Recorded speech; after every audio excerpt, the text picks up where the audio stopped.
Do we have too much government? We need to put people ahead of corporate profits. This system is so lopsided. This threat is a real threat to democracy. And I think that's really important. That's something we haven't been doing in this country for a long time. Where do you start? What do you do? How do you do it?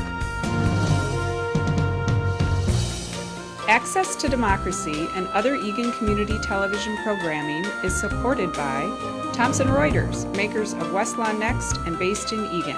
Through Westlaw Next and other innovative online services, Thomson Reuters is the world's leading source of intelligent information for businesses and professionals. Online at thomsonreuters.com. And by U.S. Federal Credit Union, the member-owned financial institution offering service, value, and experience you can trust to the greater Twin Cities community.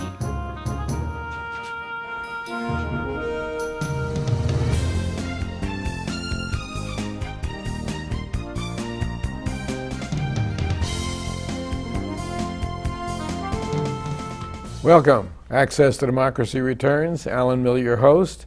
A return guest, Rebecca Otto, the Minnesota State Auditor.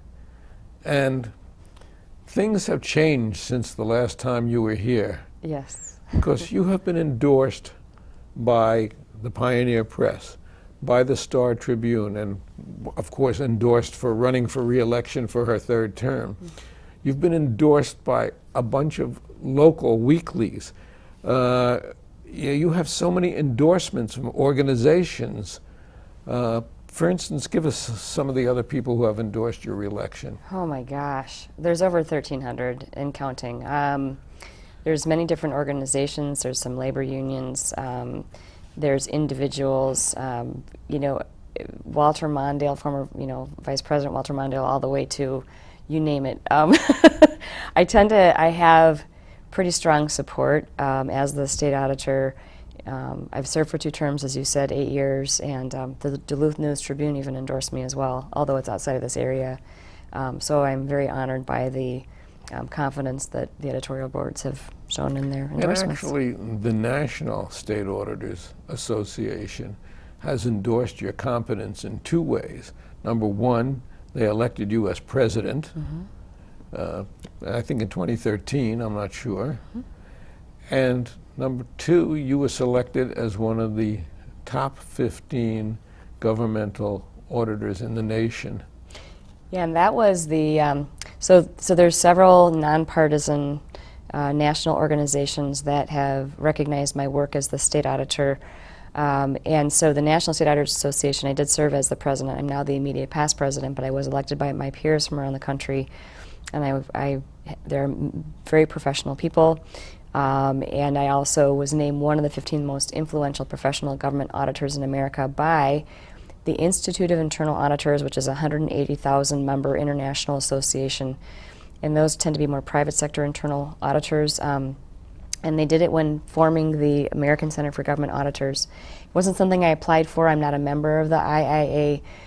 They went and found me, and they looked at all levels of government. So I'm pretty proud of that. They cited my courage, integrity, and leadership in my job. They told me that they did their own research. And so anyway, I got a National Excellence and Accountability Award from the National State Auditors Association. And then right before the special election on August 11th, I think it was, the president of NASAC, which is the National Association of State Auditors, Comptrollers, and Treasurers, gave me the President's Award for some of the work I've done. Again, working on standards, working on the technical stuff. And so it does benefit our state.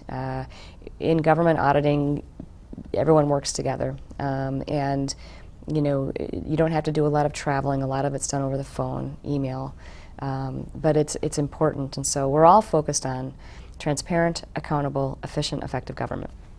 And that's what you've done. Mm-hmm. And that's why you got the endorsements that you got. And you decided, let's have one more term, because there's still some things left to be done, such as?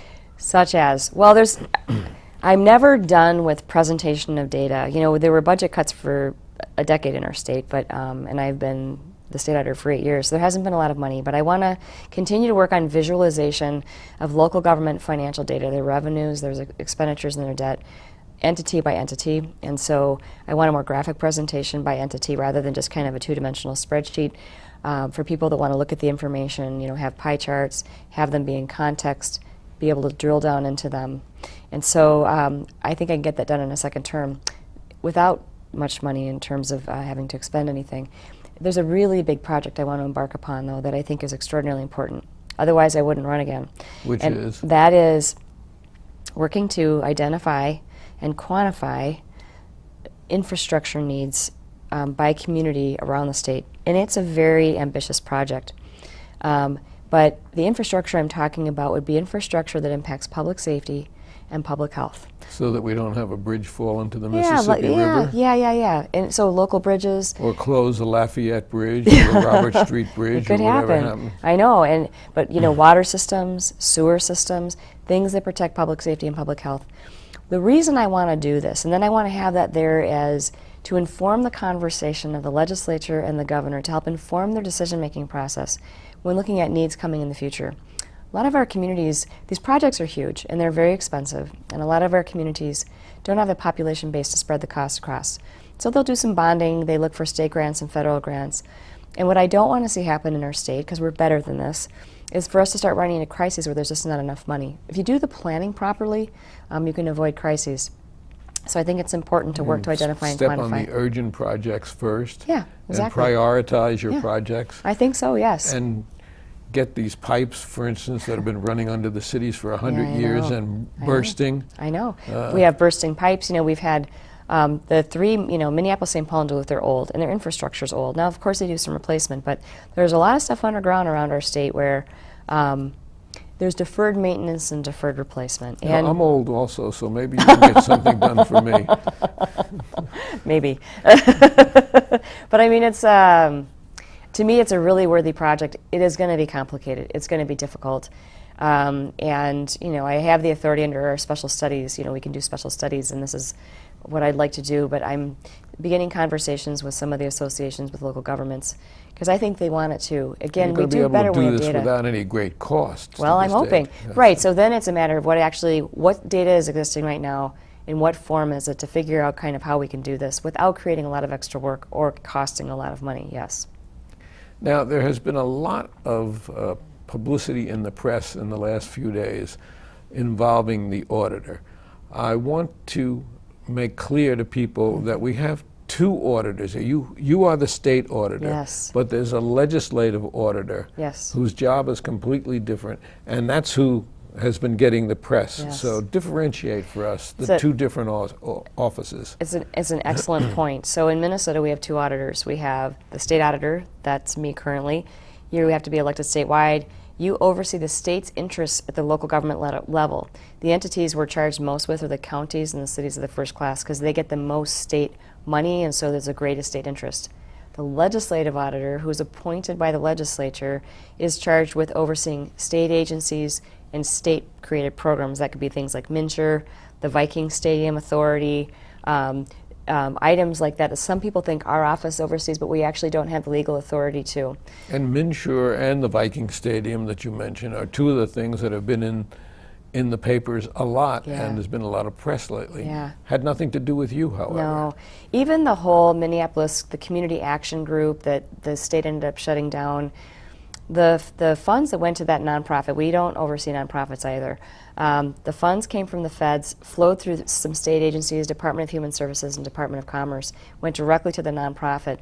So those state agencies did the audit of the issues, and they seized the records and they shut the thing down.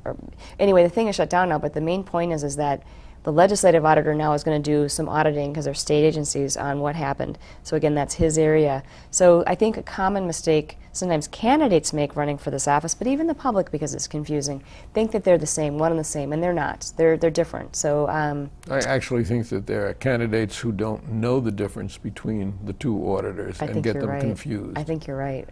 And it's a very important difference. Yes. So Yes. it was one thing I wanted to make certain we talked about today. Good. There's one more thing I should mention too while we're at it. So when we do audits, they're audits of the financial statements to make sure they're fairly stated, and we do legal compliance audits.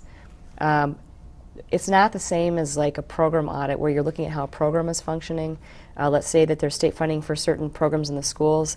Again, the legislative auditor does those types of studies. We don't have that function within the office. So it's another, again, those audits and those reports are the sexy ones. They're the ones that the media love to cover. You know, if we're doing timber in the state of Minnesota, how is timber working? You know, you can look at special programs or funding within schools. Legislative auditor will do studies on that. So yeah, I know it's a good distinction to make. Now, you're running for re-election. I have a feeling that the state auditor should be an appointed, not an election office, but I feel the same way about judges also, and many of them are. However, this means you're in the office all day, and then you're out really traveling around the state. How tired are you at the moment? A little tired. Because I had to go through a primary as well, a pretty brutal primary where I was outspent 4-1, but our results where we beat my opponent 4-1. So Over 80% of the vote. that's right. So extraordinarily efficient I am, and that's the way I always am with everything. So we didn't have the money, but we certainly were smart about what we did. Got the message out. Yes, we did. And so, but yeah, you know, during election season, you have your day job. I manage a staff of about 110, 115, depending on if it's summer or winter. I have 6 state boards that I serve on. I was just in a 3-hour board meeting yesterday, and a couple days before that I was in a long board meeting. So I have my day job. And That's part of the auditor's job, Absolutely. is to serve on these boards. You serve on the boards, you manage your staff, you work with the legislature on your budget. We've been preparing our budget for, we have to turn that in. We turned it into the state in October, so we had to get our budget documents done and any change orders that we had. And so yeah, there's a lot of work to be done. So I tell people I have my day job and then I have my evening and weekend job. And you know, it's my job to make sure I get things done so I can work at home at night for the office too if I need to, or on weekends. I have a way to remote in, so I work hard. Is it fair to say that you absolutely ruined one car from all the traveling that you've been doing? Yeah, kind of. Well, I had 233,000 miles on my car, but because I serve statewide, my car, I put quite a few miles on my car, and statistically I probably have higher chances of getting into accidents because I'm on the road so much. And yeah, somebody went through a stop sign as I was coming, and there was someone on my left as I was on the right, and so yeah, my car is done. And so I now have a Chevy Volt. It's an electric car. I love it. It's American made, and it's really a lot of fun. So I have a car payment, not excited about that.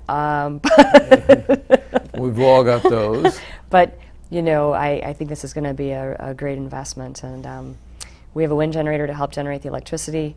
We also In buy your wind. home. Yep, and we also buy wind when we need it at night from the power company. And I have a panel that I If can we use. could just work something out with the legislature Yeah, and transfer that wind to your home, yeah. we have a lot of wind power that comes out of the Oh, legislature. okay, I'm not even going to follow up on that. But at work, there's a lot But I less than a see block Senator away. Carlson, who is out in the control room, and he's laughing Oh, that's because really he knows funny. it's true. Yeah, and I'm not commenting.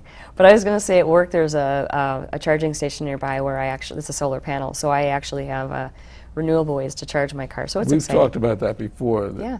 You people, when I say you people, your husband, who's a very well-known author and screenwriter, Yeah. and has a new book coming out. Yeah. And in fact, we're going to share with him the opening of that next month. Okay. But you built a house into the side of a hill. Very, very careful in how you selected and built this house so it would be self-sustaining. And you were way ahead of the curve on wind power, way ahead of the curve. With, if I recall, you built that windmill yourselves.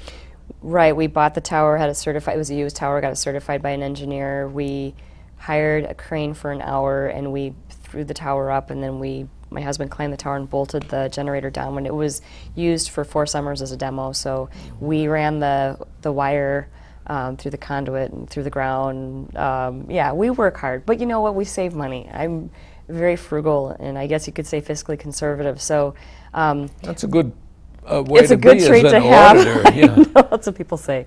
Yes, yes. So no, it works out pretty well. I got that from my grandma. She was very careful with every penny, and she maintained a ledger of her home's finances. And she was disabled, and so she had people take care of her, but she counted every penny and taught me the value of money. So I have her genetics. Good. Yeah. Good. And so you people are self-sustaining. Your son is off in college now. Yes. Yeah, and he loves college. It's going well for him, which I'm very happy about. I miss him. But you're an empty nester. I know, and it's, I'm getting used to it now. You know, and when I work hard, both at my day job and then campaigning to make sure people know what I've accomplished as state auditor and what I'd like to accomplish if I'm elected for a third term, you know, he's not around, so I don't feel guilty. And my husband and I, you know, we see each other, but, you know, when you're a mom and you have kids at home, you really want to be at home, so. I never was a mom with kids at home. Maybe dad too. But yeah, I love being a mom, so yeah. Okay, let's talk about the toll on you that these 18-hour days take. Are you going to tell me that I'm looking old now? How do you do it? No, no. How do I do it? Nobody would believe that you're 75. But, I shouldn't laugh so loud. You know, I think a lot of people in life will experience periods of time where you have to work a tremendous number of hours, and it's not forever, and you just do it. And it reminds me of like having a baby. You don't get a lot of sleep. You know, you might have a job and your baby and your household and your grocery shopping. You just do it. You get through it. And I know that we don't have that many days left at this point before the election, which I'm sure everyone will be relieved about.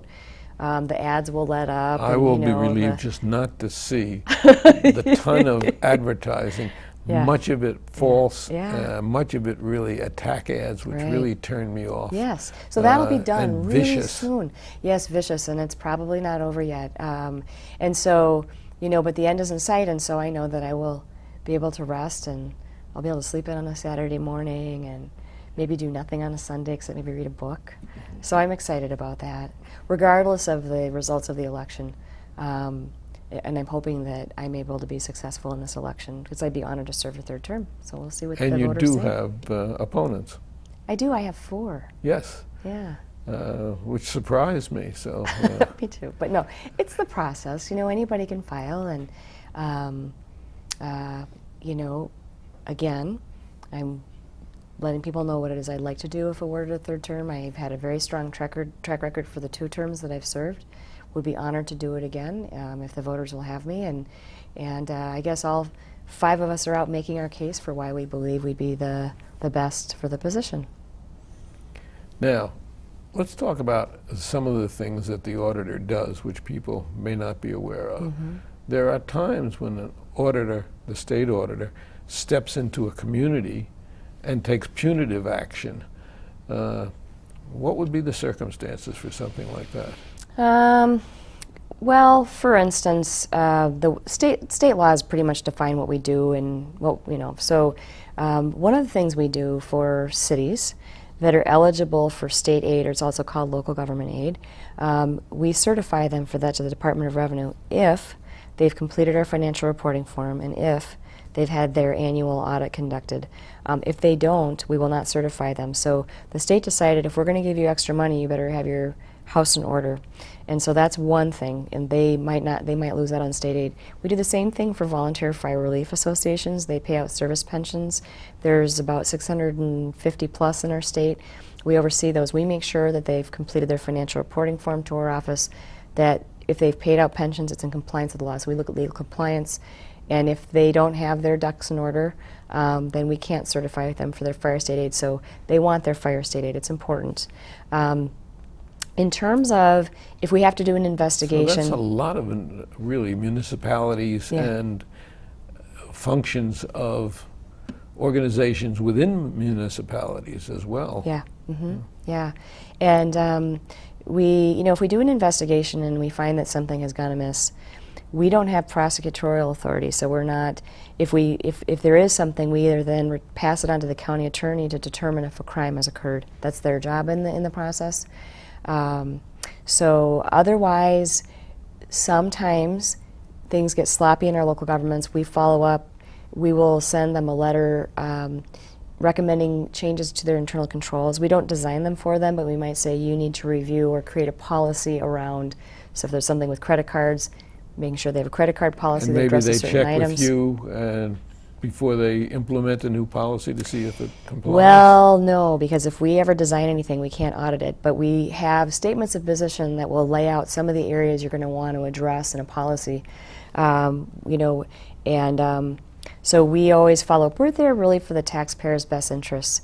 And we want to make sure that when our local governments, and there's over 4,000 of them in Minnesota, when they're handling tax money, that they're being good stewards, that nobody's taking it, but also that they're following the laws when spending it. And so I've worked so hard to educate local officials and the internal finance people in our governments to make sure that they can be successful and they understand how to avoid pitfalls that others might have experienced. And I think they've really appreciated the approach. So it's not just catching them doing something wrong, it's actually helping them trying to get it right. I think it's been a great model, it's more efficient, it's more effective, and it doesn't raise my political profile, but I'm okay with that. Well, that's really good, but you don't, he's talking of political profiles. Yeah. You are DFL endorsed, and you asked me before we went on if any of your opponents had been on the show. Had they contacted me, they would have been, because we will take all comers, and particularly where you have 5 candidates. But you have 110 or 15 people working for you. How many Democrats, how many Republicans, or don't you know? I have no idea. We And never. let's talk about that. Yeah, no, we have very, very professional people that work within the Office of the State Auditor. Some of them are real veterans. They've been in there for over 30 years, and they're excellent at what they do, and they have amazing skill sets. We have a lot of CPAs, we have people with finance backgrounds, we have attorneys, but we don't do politics in the office. That would be inappropriate and very uncomfortable for people. So my job is to support them in doing the work that we are required to do by state law, carrying out our I think that's our very duties. important, and I think people don't understand or realize that, that we really have a nonpartisan office Oh, yeah. of the state auditor, Right. and that the people who are working there, They're civil servants. who are very supportive of you, by the way. I don't know.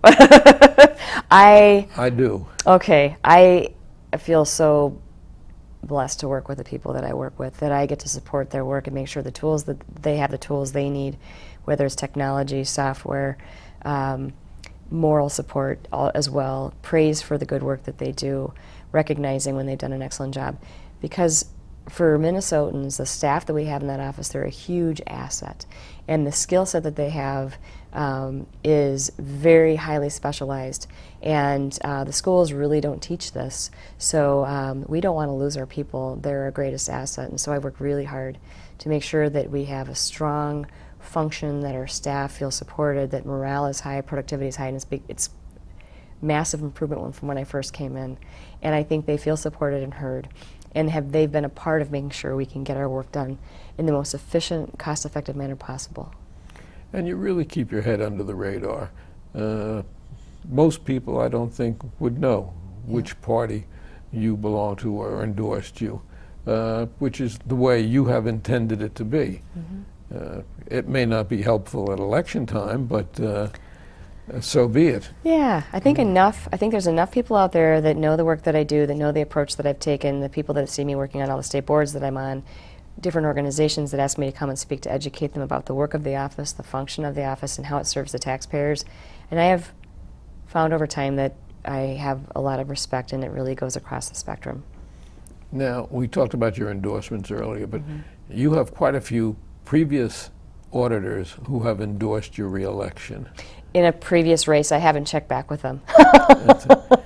Well, But I did have, as far as we know. my gosh, it was a 2006 or 10, I had Judy Dutcher, former state auditor, Mark Dayton, former state auditor, and then Arnie Carlson. I did not update, and I think state law requires that I get it in writing, so I want to be very careful that I don't do anything to go Well, against the they were laws. there then. Yes, yes, so I had bipartisan And support we back then. haven't and seen them endorse anybody else now, so let's let it go with that. Sounds good. How about lobbyists? Do you have to work with lobbyists like the legislators do, or not? Very limited basis, and really with the few times that I've spoken with lobbyists, well, if I'm doing something with the legislature, there's a few lobbyists that I might interact with, but not much really. because most of our stuff is government oversight. So, but I know some of them, they know me, but it's not like the legislature, because the legislature, they get to decide on who gets the money and they get to make the policy. So it's much more lobbyist intense. But your office oversees, what, $32 billion a year? 20 billion. Oh, just 20 billion. That's it. It's a lot of money. That's it. Yeah, but yeah, 20 billion. But it's not really a policy office. And so, the lobbyists are trying to impact policy and spending decisions, taxing and spending decisions. And so there's not a real need to come to me. There's been a few times because of my state board service where they wanted to discuss something, but it's not a lot of interaction with lobbyists. So, 8 years, but you're ready to go for 4 more. I'll tell you, it's gone extraordinarily fast, and I wouldn't run again unless I believed there was more that I could do, because I want to leave a really strong legacy of good government in our state. And some people say, well, but there's this and there's this. You don't have authority to do everything. Our local governments, our local elected officials get elected by our communities. They're elected to make decisions that are within the confines of the law, and sometimes communities don't like those decisions, and that's what election time is for. But there are more things I can do. I know this job. I love this job, and I have the capacity to do more than just, I know my day job. There's other things I can do. This infrastructure project seems like a huge undertaking. It's but huge. It's so necessary Yes. in this state. Yes. I mean, we see in the papers how streets have diminished, how highways have diminished, how bridges have diminished, and we mentioned that before. Yeah. There is just so much that we have to do to keep this state in the forefront Right. as one of the best places to live. The quality of life, say I, who's lived here 17 years, is really terrific, and we want to keep it that way. That's one of the reputations that Minnesota has. Right, and I just over the last couple of years, I've had way too many conversations with all different kinds of people who've said, there's no one place to find this information, Minnesota-based information, and not for state roads or state highways. It's really all the local. And I had a gentleman call me about a month ago who was very upset. Lives in a smaller city. His water bill went up by almost 500%, and he was outraged. And he said, "How could this have happened? Somebody must have done something wrong." I think what happened was they had put off dealing with their water infrastructure, and when they finally did, it was a shock to the residents. That's the kind of stuff that we want to avoid. That's I think same with streets. Right. If they improve your street in front of your house, and then you get hit with a bill, which happened to us a few years ago. And so when you're deferring maintenance and deferring replacement because of the bad economy, we want to make sure, we want transparency around this. And again, it helps the discussion inform the discussion for the legislature and the governor, which I think is very important. Helps us to plan. Long-term financial planning is the best model that you can do, so we don't have surprises and we don't have crises. Now, if there's a major weather event like there was in Duluth, there was a crisis. Those are right, but what is known as acts of God. exactly. So so there's not a lot you can do there. But there. And what we're facing now is act of timing. I knew you were going to say that. Otto, State Auditor, thank you very much. Oh, thank you, Alan. Good luck. Thanks a lot.